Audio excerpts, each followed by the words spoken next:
नाला के कीड़ा है। नीच की सरकार, वो डाकू है। मोदी को गालियां देने वाले अरे मोदी मर जा तू, मोदी मर जा तू, मोदी मर जा तू, ये नारा लगाने वाले मोदी मर जा तू।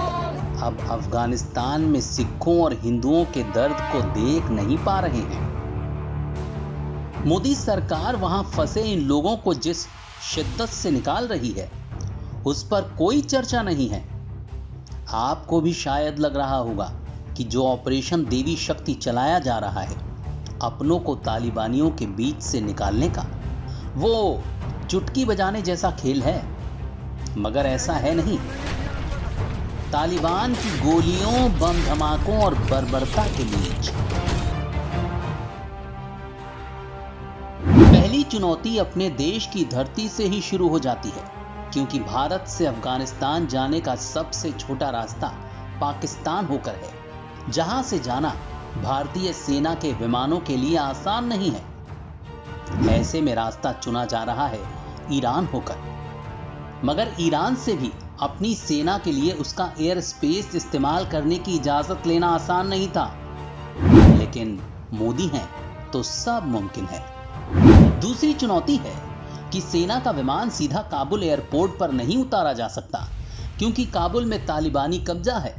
भारत तालिबानियों पर भरोसा नहीं कर सकता, इसलिए वहां ज्यादा देर तक भारतीय सेना अपना विमान नहीं रोक सकती। तो इसके लिए सरकार ने चुना है कजाकिस्तान एयरपोर्ट को। तो तीसरी चुनौती थी कजाकिस्तान की अनुमति मिलना, लेकिन फिर वही, मोदी हैं तो सब मुमकिन है।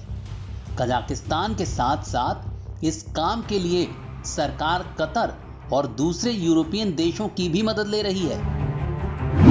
चौथी चुनौती ये थी कि हमारे लोगों को काबुल एयरपोर्ट तक कैसे पहुंचाया जाए, क्योंकि रास्ते भर तालिबान लड़ाका चेक पोस्ट पर तैनात हैं। वो सबकी तलाशी ले रहे हैं, हर तरह की मुश्किलें खड़ी कर रहे हैं, उनके पास खतरनाक हथियार हैं। तो भारतीय अफसर इन चेक पोस्ट पर माथापच्ची करके लोगों को एयरपोर्ट तक पहुंचा रहे हैं।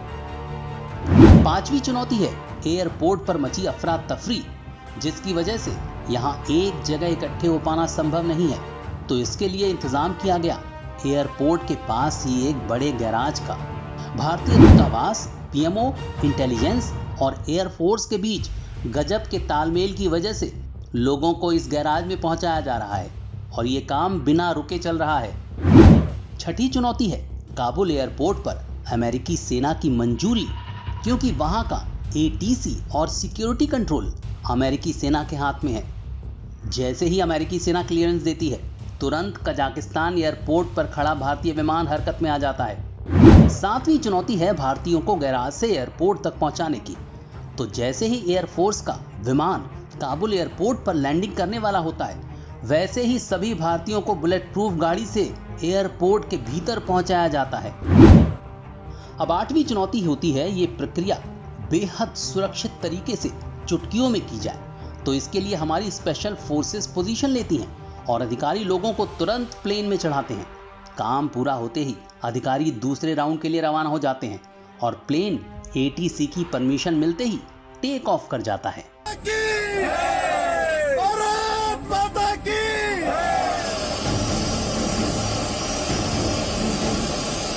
मगर चुनौती यहीं खत्म नहीं हो जाती।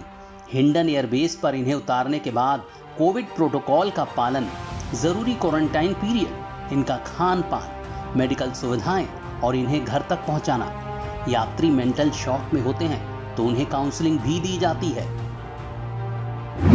ये काम करने वाले हीरो हैं भारतीय सरकार, हमारा विदेश मंत्रालय, हमारी स्पेशल फोर्सेस, अफगानिस्तान में डटे अधिकारी और कर्मचारी और गुमनाम इंटेलिजेंस के लोग। और कमाल ये है कि इतने मुश्किल मिशन के लिए देश में एक भी ताली नहीं बजाई जा रही।